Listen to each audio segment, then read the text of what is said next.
सेविका टीजीटी एवं LTR OTT और एसएसटीटी पाई आमे ईवीएस रो गोटे मॉक टेस्ट करिवा। तो फ्रेंड्स एटा होची क्लास नंबर 2 ईवीएस रो क्लास नंबर 2। तो आज किछि सिलेक्टेड एवं इंपोर्टेंट क्वेश्चन डिस्कशन करिवा जहा निहाती भाबे आपनक एग्जाम रे आसीबार संभावना रहउची। तो चलंतु प्रथम प्रश्न आम आलोचना करिवा, किंतु ता पूर्व जदि आपण आमर चैनल को सब्सक्राइब करि नांती निहाती भाबे सब्सक्राइब करंतु। तो देखो प्रथम प्रश्न रोचे which principle is most crucial for effective teaching of EVS. माने ईवीएस को जदि आपण इफेक्टिव भाव में पढ़ेबे आपणकर शिक्षादानटा इफेक्टिव हेबो ताहले आमे कोन करिबा उचित बा को प्रिंसिपलटा अति गुरुत्वपूर्ण।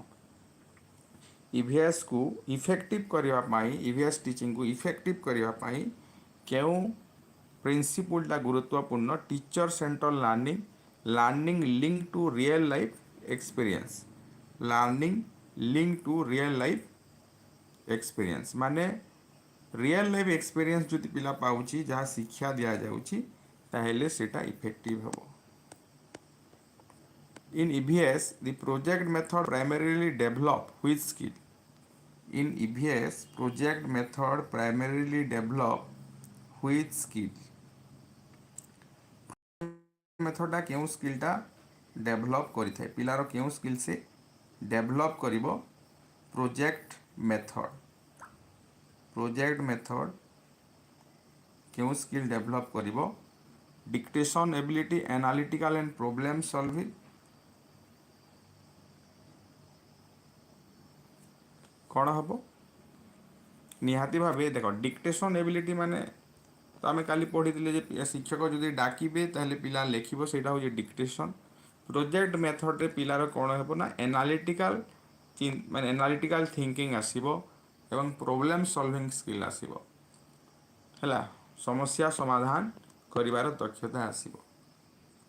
एटा बुझी होची। नेक्स्ट क्वेश्चन को आमे जिबा। In an EVS class, using the observation method helps in enhancing passive listening skill, learning through real world exploration, increasing role learning, strengthening memorization. कोटा करेक्ट हेबो?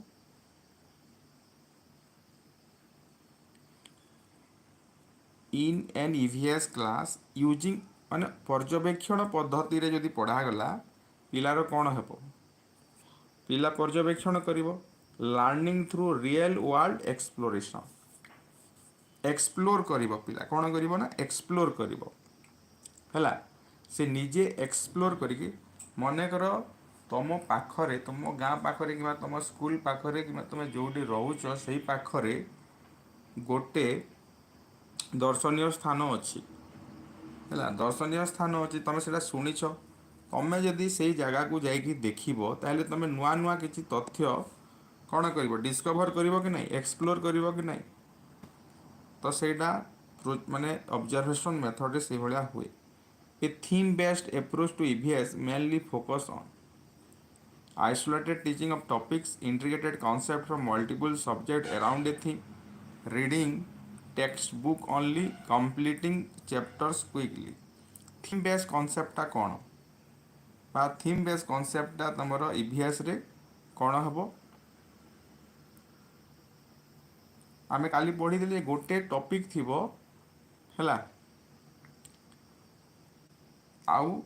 कौन होइतबो ना विभिन्न सब्जेक्ट सहित सेटा कौन करा होइतबो इंटीग्रेट करा होइतबो। माने करो वाटर वाटरटा केतेटा सब्जेक्ट रे तुमर रहउची साइंस रे भी वाटर रहउची आउ को चैप्टर रे तुमर साइंस वाटर पाठ थिबो जल पाठ थिबो हुए तो केबे केबे तुमर ओडिया रे मध्य जल को नेकी गोटे कविता भी थी पारे। तो सेटा को तुम कौन करिवो ना इंटीग्रेटेड करिवो हैला। हाँ very good afternoon Rashmita. Integrated करिवो तो सेटा होची थीम बेस्ड अप्रोच।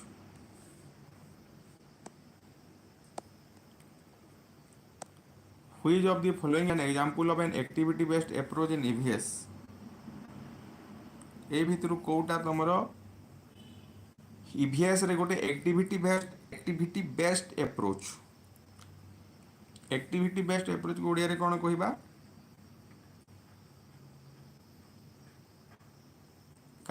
शिक्षण कार्य भित्तिक पंथा जोटा तुम कहुए तो शिक्षण कार्य करिकी पिला शिखिबो गोटे काम करिकी पिला शिखिबो reading about types of soil from the book conducting and experiment on soil percolation learning soil names by heart. तो ऑप्शन तुम बी होची देखो माने सॉइल पेरकुलेशन टा कोन सॉइल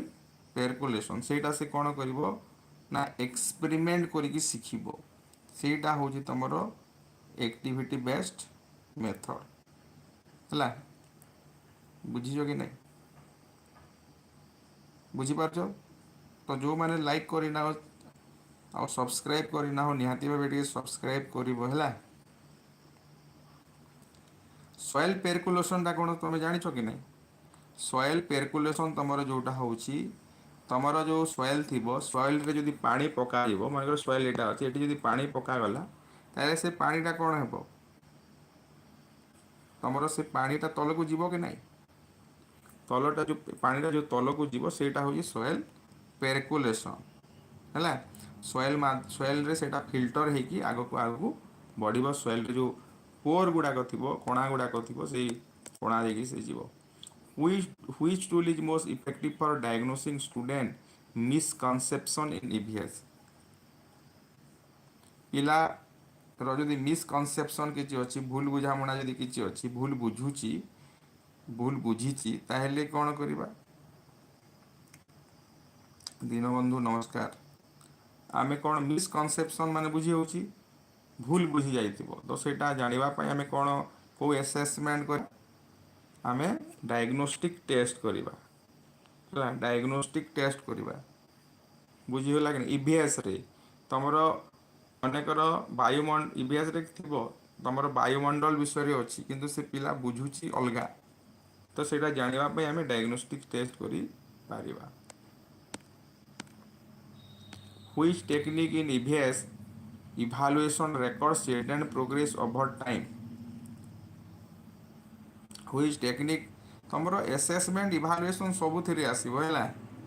तमरो सब सब्जेक्ट रे आसीबो पेडागोजी रे आसीबो तो एई चैप्टर से बहुत इंपोर्टेंट कहीं ओडिया रे भी से इवैल्यूएशन असेसमेंट आसीबो इंग्लिश रे भी आसीबो मैथ रे आसीबो। तो ये कौन कौन which technique in EVS evaluation record children progress over time बहुत समय पर्यंत धरिकी तुम जो चिल्ड्रेन प्रोग्रेस को देखा जाए सेटा कौन सेटा पोर्टफोलियो असेसमेंटा कौन कृति मूल्यांकन बोली जो तुम पढ़ीच FC4 मन पकाओ कृति मूल्यांकन कहले पिला मानकर कृति पिला मानकर जो गप कविता चित्र यही सब को आम जब मूल्यांकन करवा ताले सेटा को पोर्टफोलियो असेसमेंट बोली कहा जाए। Diagnostic assessment is conducted mainly to एटा भी तुम इंग्राजी रे भी पढ़िल तुमर पेडागोजी रे भी पढ़ीच डायग्नोस्टिक असेसमेंट कौन assign grades identify learning gaps prepare for final exam provide awards. तो डायग्नोस्टिक टेस्ट कौन पिला गोटे जिनिस रे बारंबार भूल करुछ हैला मनेकर DOG ड को से मनेकर GOD गॉड लिखुच GOD लिखि दउछ ताइले एटा काहे से बारंबार एमती भूल करूची सेटा जानिबा पई हमें कोन करिथाउ डायग्नोस्टिक असेसमेंट करिथाउ। लर्निंग गैप जो रोची सेटा मध्ये जानिबा पई लर्निंग गैप ता कोन जानिछो लर्निंग गैप ता मनेकर तमरो मनेकर जून मासरे एडिशन पढ़ेबो तमे कोन पढ़िबो एडिशन पढ़ेबो जुलाई रे एटा 1 डिजिट एडिशन मनेकर अछि और जुलाई रे 2 डिजिट एडिशन मनेकर पढ़ेबो तो देखिल जे 5 माने तुम क्लास रे 10टा पिला अछंती आ से 10टा पिलारू 5टा पिला तो जुलाई रे पूरा 2 डिजिट नंबर सब जानी गली एडिशन किंतु आउ 5टा पिला जुलाई हेलानी किंतु से माने 1 डिजिट एडिशन कोन सिंगल डिजिट भी जानी नांती 1 2 3 भी लेखि जानू नांती तो ए पिला मानकर लर्निंग गैप रहिछि बोली तमे कहिबो हैला। Next if students create a model of water harvesting it is an example of पिला जदि गोटे मॉडल तैयारी कला हेले तमे मे फर्स्ट वीक रे हेबो बोली प्रिपेयर हेके पढ़ो मे फर्स्ट ୱିକ୍ ତ ଆସିଗଲାଣି ନା, मे फास्ट वीक नहीं जून फास्ट वीक रे तुमर हेब सेमती भाविकी तुम पढ़ है। इफ स्टूडेंट देख पिला जदि गोटे कौन कला ना से जदि गोटे मॉडल तैयारी कला वाटर हार्वेस्टिंग गोटे मॉडल तैयारी करुच्ची ताहेले सेटा होची हैंड्स ऑन प्रोजेक्ट वर्क कौन सेटा गोटे प्रोजेक्ट वर्क।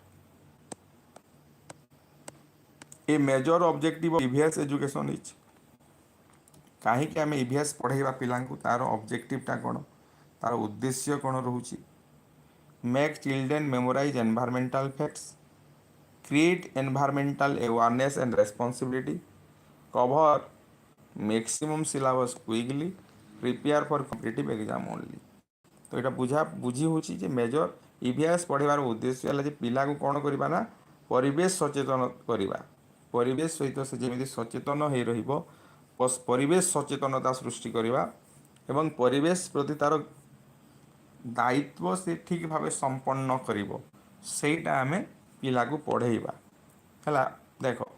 मनकर तुम वाटर तुम बाथरूम रे गाधौच कि नदी में गाधौच जो भी गाधौच तो किसी लोक थे कौन बाथरूम रे जो गाधेबे दरकार नथिबो टैप ऑन कर देथिबे तो से जिनिस गुड़ाक आम पिला को सचेतन करवा सेटा हूँ एनवायरमेंटल साइंस रो मूल लक्ष्य अजथारे आम वेस्ट करवा नहीं। तापरे Which of the following best reflect the constructivist approach to EVS teaching? ए भितर कोटा तमर EVS रे कंस्ट्रक्टिविस्ट एप्रोच रे पढ़ेबा को रिफ्लेक्ट करुछि। देखो teacher explain the concept and student memorize शिक्षक कहले पिला मन रखिला student discover concept through guided activities student listen to teachers lectures quietly teacher solves exercise by student what. तो ये भीतर कंस्ट्रक्टिविज्म ज्ञान संगठन पंथारे कोटा पढ़ा होची ना तमें खाली पिला को गाइड करिवो तमें किसी गाइडेड एक्टिविटी दो आ पिला कौन करिवो से निजे निजे ज्ञान निर्माण करिवो सेटा आमे जानिछे कि नहीं आगु पढ़ाई। तापरे invest integrating art activities like making posters on environmental issue primarily promotes। देखो ईवीएस रे तमरो आर्ट एक्टिविटी को भी इंटीग्रेट करा जाय छी आर्ट एक्टिविटीज को मध्य इंटीग्रेट कहाई छी मानेकर तमे पोस्टर मेकिंग कलो है पोस्टर मेकिंग यदि करूछ एनवायरमेंटल इश्यू ऊपर ग्लोबल वार्मिंग ऊपर आमे करू है आमे डिस्ट्रिक्ट लेवल आमे करूछु हमरो डायरेक्टली डिस्ट्रिक्ट लेवल तुमर पोस्टर कंपटीशन करा हुए आ गोटे क्रिएटिव राइटिंग करा हुए तो पिला आसिक कौन करती पिला मैंने कौन करेंगे से ऊपर पोस्टर तैयारी करेंगे तो यहाँ कौन हम ओनली एटा आर्टिस्टिक डेवलपमेंट हम कि एब्स्ट्रैक्ट थिंकिंग विदाउट अंडरस्टैंडिंग हेबनी holistic learning and emotional engagement यहाँ कौन हम होलिस्टिक आम कौन होलिस्टिक डेवलपमेंट कथा कहूँ होलिस्टिक डेवलपमेंट हूँ पिलार सर्वांगीन विकास माने फिजिकल डेवलपमेंट हेबो हाइट वेट सब ठीक रहिबो ता सहित इमोशनल डेवलपमेंट हेबो पिला तार इमोशन को कंट्रोल करि पारिबो कि नहीं। तो यहाँ होलिस्टिक लर्निंग आउ इमोशनल एंगेजमेंट तुम ग्लोबल वार्मिंग जदि पिक्चर पिला ड्र कला से जानिबो जे काहेकि ग्लोबल वार्मिंग होउची आ सेति से ध्यान देबो जे से चेष्टा करिबो जे ता द्वारा कौन कले ग्लोबल वार्मिंग होउची सेति प्रति से दृष्टि देव एवं सेतिरु से दूरे रहिबो। तापरे देखिबा एटा तो आंसर देखा गला while assessing EVS using open ended question helps to evaluate जदि आमे ईवीएस को एसेस करबा मान निर्धारण करबा ईवीएस रे ओपन एंडेड क्वेश्चन नि कि ताले पिलारो सेटा कोन इवैल्यूएट करबो देखो एटा कॉन्सेप्चुअल अंडरस्टैंडिंग एंड रीजनिंग माने से कॉन्सेप्ट प्रति से केते बुझीची एवं रीजनिंग टू ता एसेस करिवो। तापरे 4 नंबर क्वेश्चन देखिबा a child believes that all insect are harmful after seeing a cockroach what should the EVS teacher do. गोटे पिला बुझिला जे कॉकरोच को देखिला मानेकर पिलाटा कोन कला गोटे कॉकरोच को देखीदेला है। कॉकरोच को देखिला परे से भाभी नेला जे सबू इनसेक्ट होचंती क्षतिकारक, सबू इनसेक्ट होचंती क्षतिकारक। ताले टीचर कौन करवा कथा, scold the child for wrong thing, पिला को गाली देव भूल चिंता करुची बोली, इग्नोर दी मिसकनसेप्शन, से पिला जो मिसकनसेप्शन होची सेटा को आमे इग्नोर करदवा। Organize and observation activity about helpful insects. और 4 नंबर जो थिला tell the child directly they are wrong. तो आमे ऑप्शन सी करबा। कौन पिला सबू को भूल बुझी देला कि नहीं, सबू इंसेक्ट को से भूल बुझी दउची जे सबू इंसेक्ट खराब। तो से आम गोटे एक्टिविटी ऑर्गेनाइज करवा, पिला देखा नहीं कि जो तुम इनसेक्ट गुड़ाक अच्छा तार द्वारा। The primary purpose of conducting survey by children in EVS 2, पिला मान द्वारा जो सर्वे कराहब है तार प्राइमरी पर्पजटा कौन, को ऑप्शन है।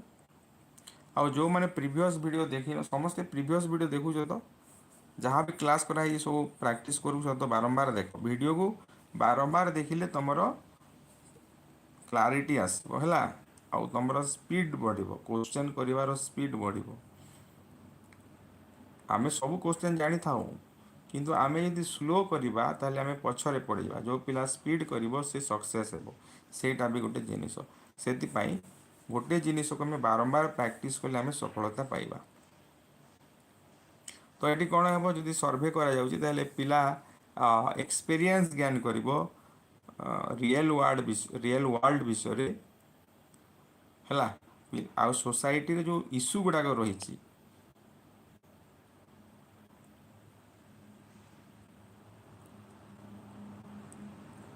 ना तुमर से हाई लेवल क्वेश्चन आसबनी है। एति भी जानी था तुम कौन जो तुम जो एसएसडी सेवक सेविका कर पेडागोजी से हाई लेवल क्वेश्चन आसबन। आम जो लेवल रो करूँ से लेवल रो क्वेश्चन आसब है। आम बेसिक करूँ बेसिक रू आम एडवांस भी करवा। आमर यहाँ ईवीएस 2 नंबर क्लास, इंग्लीश रो 2टा क्लास कर पेडागोजी रो 5टा कि 4टा क्लास कर पूरा तुम परफेक्ट है। बेसिक कथा मुझे कहूँ मैथ भी करवा। तो यहाँ कौन हो experience real world social and environmental issue हो करेक्ट आंसर। नेक्स्ट क्वेश्चन को जीवा। At theme based curriculum in EVS allow children to, theme based curriculum टा कौन करे, पिला को कौन करे, develop isolated subject knowledge, learn concept in fragmented manners, see connection across disciplines and experience, focus only on environmental facts. तो आम theme बेस्डटा कौन होता ना गोटे वाटर जदि गोटे वाटर जो जो सब्जेक्ट अच्छी से सब को आम कौन करवा इंटीग्रेट करवा आउ पढ़ेवा है। सेटा हूँ थीम बेस्ड करिकुलम। तो सी कनेक्शन अक्रॉस डिसिप्लिन माने अन्य अन्य डिसिप्लिन रे कौन कनेक्शन रही तार आउ डिसिप्लिन एंड एक्सपीरियंस एटा बुझी होची। तो थीम बेस्डटा एटा मन रखी तो which of the following best exemplifies an activity based assessment in EVS। Kota तुम activity based assessment, conducting a multiple choice test, asking student to draw a water cycle and explain, giving dictation test, asking student to copy answer from the board। Kota Etah correct हेबो activity based assessment Kota.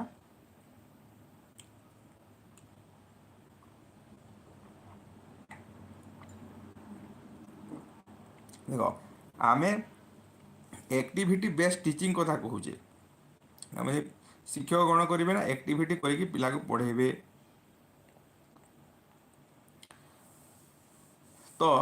आम सब class करवा है। तो तुम activity based असेसमेंटा कौन, पिला को एक्टिविटी दिया तुम प्रोजेक्ट जो प्रोजेक्ट दौ सेटा कौन एक्टिविटी बेस्ड असेसमेंट सेटा आउ सेटा को तुम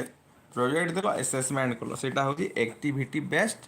असेसमेंट। तो ऑप्शन कौन हम बी हो करेक्ट आंसर। आपरे जीवा which evaluation technique is most useful in identifying slow learners in EVS पिला माने कोन थांती स्लो लर्नर्स किछि थांती EVS रे कि नहीं से स्लो लर्नर्स माननकु आमे क्यों माध्यम रे मान निर्धारण करि परिबा achievement test formative assessment diagnostic test summative assessment एटा कोन हबो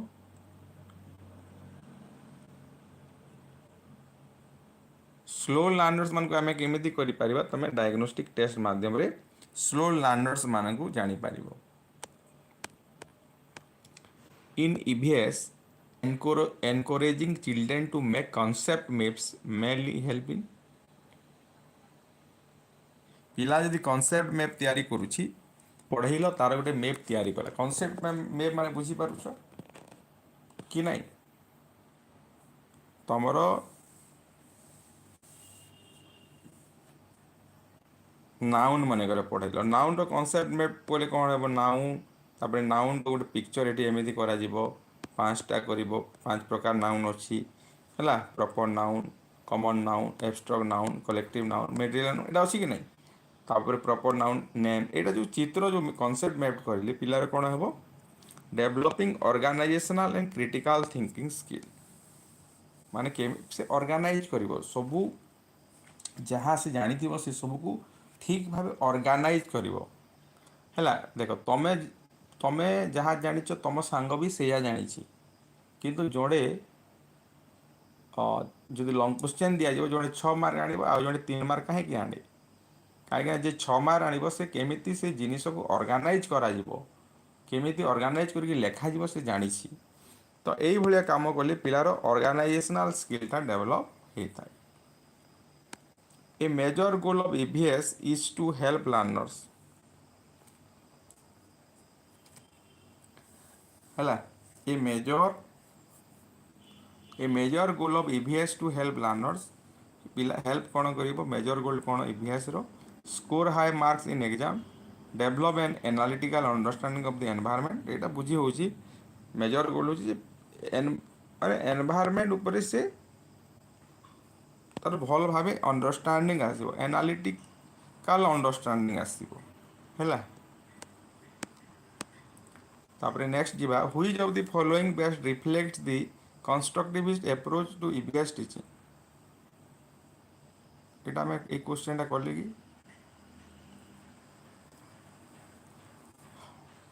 कंस्ट्रक्टिविस्ट अप्रोच केमिति कले आमे बा केमिति EVS को आमे कंस्ट्रक्टिविस्ट अप्रोच रे पढ़ाई परिबा तो एटी कोन कंस्ट्रक्टिविज्म मने रखो कंस्ट्रक्टिविज्म रु निहाती भाबे गोटे दिटा क्वेश्चन आसीबो कंस्ट्रक्टिविज्म होची जे पिला कोन करबो ना निजरो ज्ञान निजे निर्माण करिवो एटा मु बारंबार कहि जे एटा 13 बार थर हेबो तो कोन हेबो student discover concept through guided activity ए करि छथि ना पुनी रिपीट हे गेला क्वेश्चन देखिबा हाँ एटा रिपीट हला ए क्वेश्चन आम ऑलरेडी करि सारि छथि 10टा भूल रे रिपीट हे जाइछि तो नेक्स्ट आमे जिबा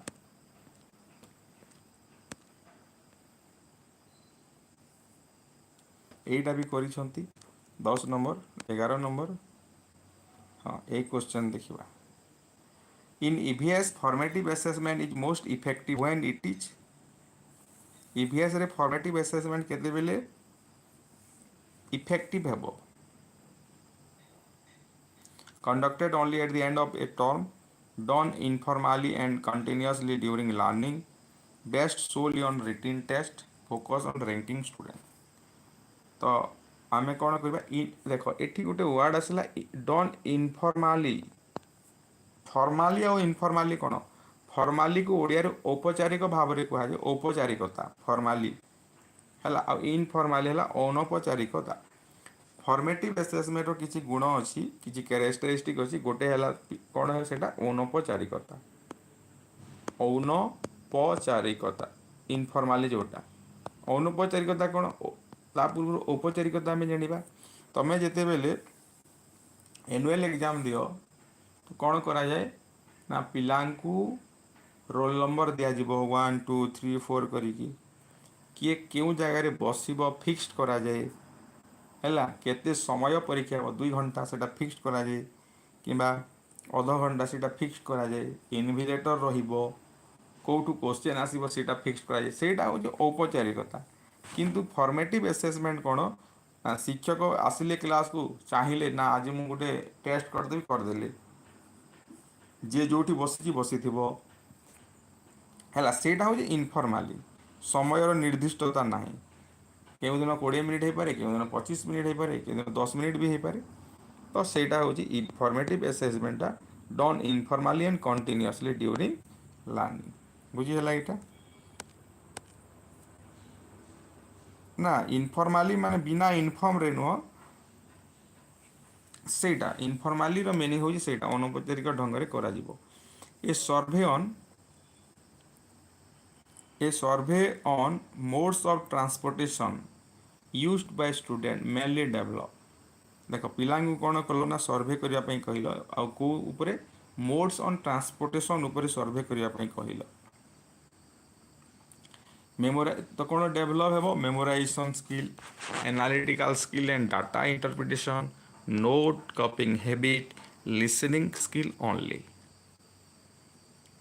तो मोड ऑफ ट्रांसपोर्टेशन टा कौन तुम माने आकाश मार्ग रे जो जीव जलपथरे जो जीव स्थलपथरे जीव सेटा मोड ऑफ ट्रांसपोर्टेशन कि नुह तो सेटा कले से पिला जो सर्वे कले कौन हेबो से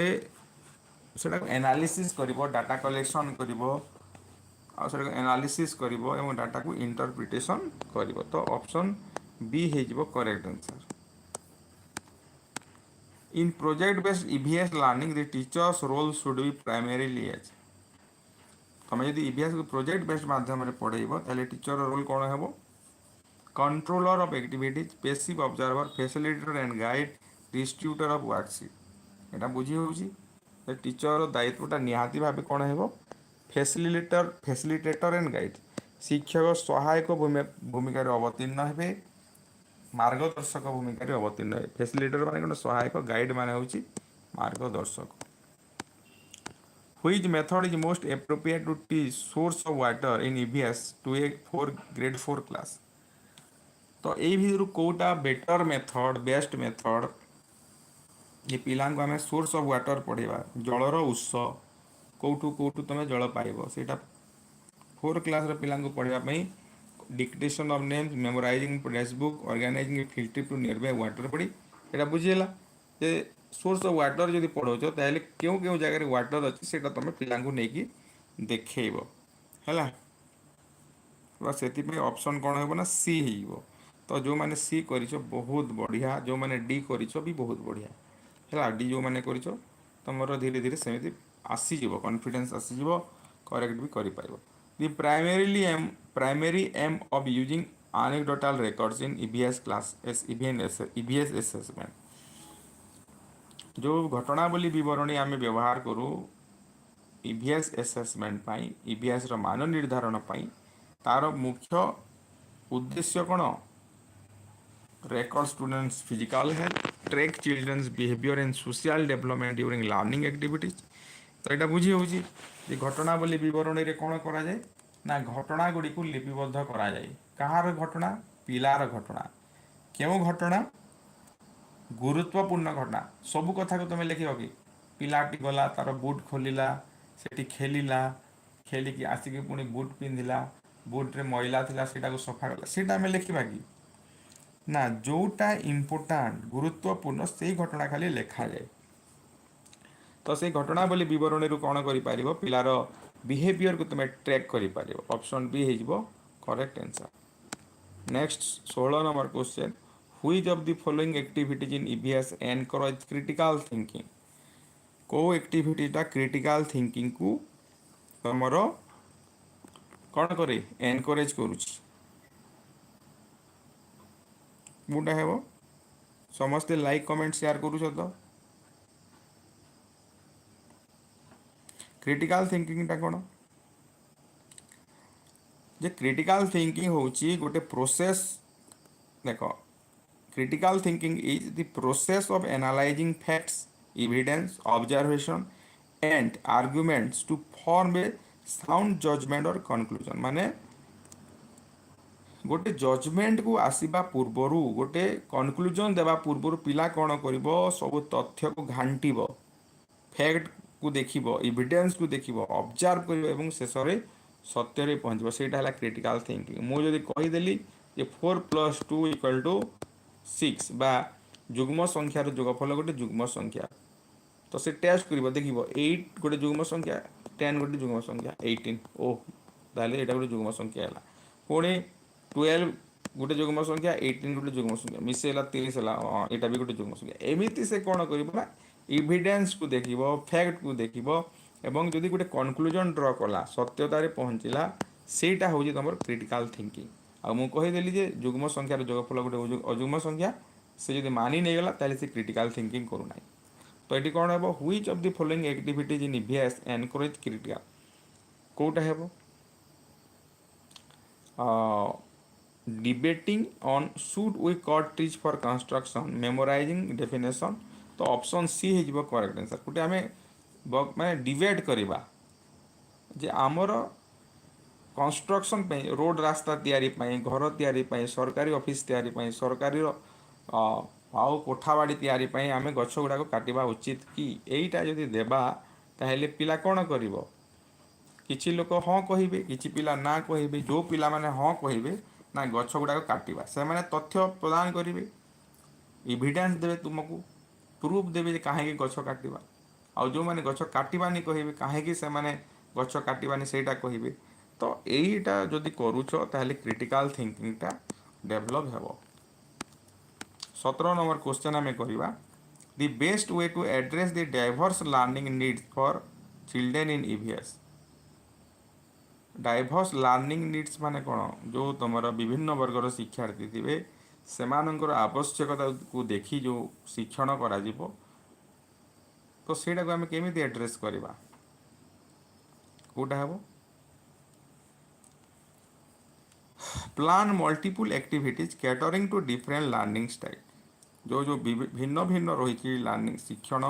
बेग पिला जो शिक्षण बेग पिला शिक्षण दक्षता जो अलग अलग रही तो समस्त आम कौन करवा ना अलग अलग व्यवस्था करवा ठीक अच्छे बुझी हो कि नहीं 18 number question a diagnostic test in EVS primarily and diagnostic test कौन कर ईवीएस रे पुणी थे आसला पुणी से समान क्वेश्चन आसी किंतु टिके अलग वे लिखाई identifying learning difficulties and planning remedial teaching तो ऑप्शन बी हो करेक्ट आंसर है तापर 19 को जीवा in EVS group project most effectively promote which value among learners जदि तुम ग्रुप प्रोजेक्ट देव पिला माने ग्रुप रे मिसिकी जदि काम करेंगे ताहेले सेटा कौन कोटा को प्रमोट करुछि competition individualism cooperation and team work speed in task completion तो यहाँ कोऑपरेशन एंड टीम वर्क है यहाँ तुम करेक्ट आंसर तापर देखिबा कुआडे गला the concept of interdisciplinary approach in EVS concept of interdisciplinary approach एबे आमे जो थीम बेस्ड कथा कहउतले कि नहीं एटा कोन इंटरडिसिप्लिनरी माने अलग अलग सब्जेक्ट जो ताको डिसिप्लिन कहा जाए तो integrating knowledge from science social science and environmental education around real life issue तो सबुथिरु तमे कौन कर सब सब्जेक्ट से नॉलेज को इंट्रीग्रेट कर इंट्रीग्रेशन माने कौन मिसेबा मिसेब सब है रियल लाइफ इश्यू को लेकिन आम से सब पढ़ेबा तो ऑप्शन सी हो करेक्ट आंसर 31 नंबर देखिबा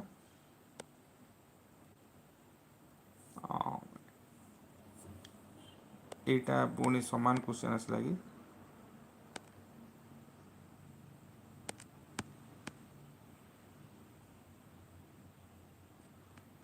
ना किसी अलग अलग क्वेश्चन अच्छी है एबे तो कॉन्सेप्ट मैप कथा कहीदे कॉन्सेप्ट मैपटा कौन कर पिला को कॉन्सेप्ट मैप कॉन्सेप्ट मैप कले पिलार एनालिटिकल स्किल आसीबो, ऑर्गेनाइजेशनल स्किल आसीबो, पढ़ी दिले कि नहीं? तो organise and connect different concept meaningfully, एटा बुझी हला, एटा डिस्कशन मु करूनी। 32 को जीवा। A practical work in EVS is most meaningful. Practical work केते बेले मीनिंगफुल हेबो जेते बेले पिला कोन करिवो, एक्टिवली इंक्वायरी करिवो एवं एक्सप्लोरेशन करिवो, एक्सप्लोर करिवो। तो ऑप्शन बी हे जिवो करेक्ट। तापरे देखिबा 33, in EVS class encouraging group discussion after a nature work develop. After a nature work माने कोन, पिला जीव बाहर को बुली जीव, देखिवो आउ आसिकी जदि डिस्कशन करलो ताहले कोन हेबो, social skill and sharing of observation कौन डेवलप हो, सोशल स्किल डेवलप हो। सोशल स्किलटा कौन, कोऑपरेशन, हेल्पिंग जोटा, हेल्प जोटा करवा, लीडरशिप जोटा कि नहीं। तो ऑप्शन बी हो। Next, which of the following is the best example of a diagnostic tool in EVS. Diagnostic tool कोटा जो असेसमेंट करिवो, असेसमेंट करिया पई जो आमे टूल व्यवहार करी, जेमिति क्वेश्चनर हैला, इंटरव्यू हैला, चेकलिस्ट हैला, एटा तमरो कोन।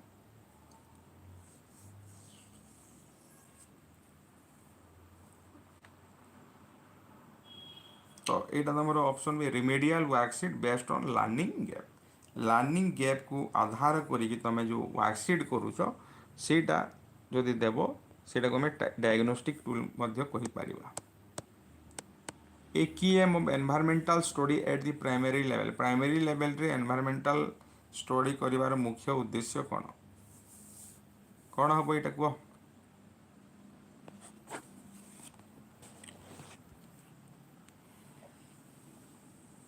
डेवलप एटीट्यूड्स,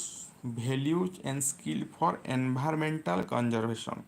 एनवायरमेंटल कंजर्वेशन माने कौन, तुम परिवेश सुरक्षा जोटा परिवेश संरक्षण करवा से एटीट्यूड गुड़ाक पिलाठारे डेभलप हो, से मूल्यबोध पिलाठारे डेभलप हो, सेटा हूँ प्राइमरी बा aim of environmental study. An activity where children categorise biodegradable and non-biodegradable waste mainly enhance their biodegradable माने बुझी पारुछो जोटा तमरो माटी रे मिसी जीवो हला, आ नॉन बायोडिग्रेडेबल जोटा माटी रे मिसी पारिबो नाही, सेही वेस्ट को जदि से पिला कैटेगरी करूची, कैटेगराइज करूची, ताले तार कोन डेवलप होची, क्लासिफिकेशन करूची से, हां कि नहीं। क्लासिफिकेशन स्किल डेवलप हेबो एवं एनवायरमेंटल सेंसिटिविटी। एनवायरमेंटल सेंसिटिविटी माने कानो, परिवेश प्रति तार संवेदनशीलता वृद्धि हेबो, जे से देखिबो जे जोटा माटी रे मिसु नाही सेटा रही जाउछि, सेटा हमर पृथ्वी प्रति विपद, से कथा गुडा से शिखिबो कि नहीं। तो ऑप्शन बी हमर हेबो। Which evaluation method provides a comprehensive and continuous record of children's learning in EVS। एटा तो बुझा पड़ुछि हो को इवैल्यूएशन मेथडटा कम्प्रिहेंसिव एंड कंटिन्यूअस कथा कहे निहाती भावे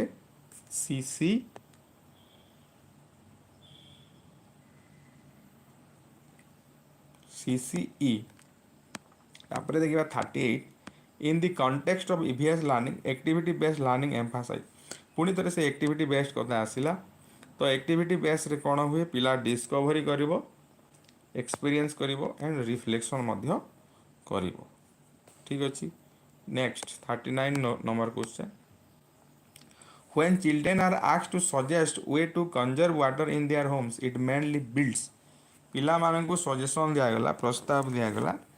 जे तमे तुम घर रे वाटर को कंजर्व करिवो, माने रक्षा माने संरक्षण करिवो। तो सेटा कौन हम कौन सृष्टि कर पिलाटारे,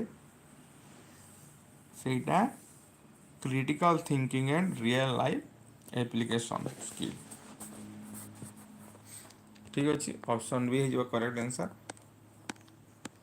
और आज लास्ट क्वेश्चन आम कर the use of open ended tools like interview and observation in EVS evaluation aims to. कौन करे, यहाँ पिला को रैंक देगी, understand through process and skill development, measures writing speed, focus only on right or wrong answer. तो यार correct answer होची understand through process and skill option B हो तुम करेक्ट आंसर। तो आम आज एतिक रखा आउ जो दुईटा क्लास कथा कहूली से हम कि नहीं मुझे जनइबी है से ग्रुप रे दिज्व। तो समस्ते निहाती भाव प्रीवियस वीडियो गुड़ाक देख जोटा बुझीपारुन बारंबार से वीडियो देख है ठीक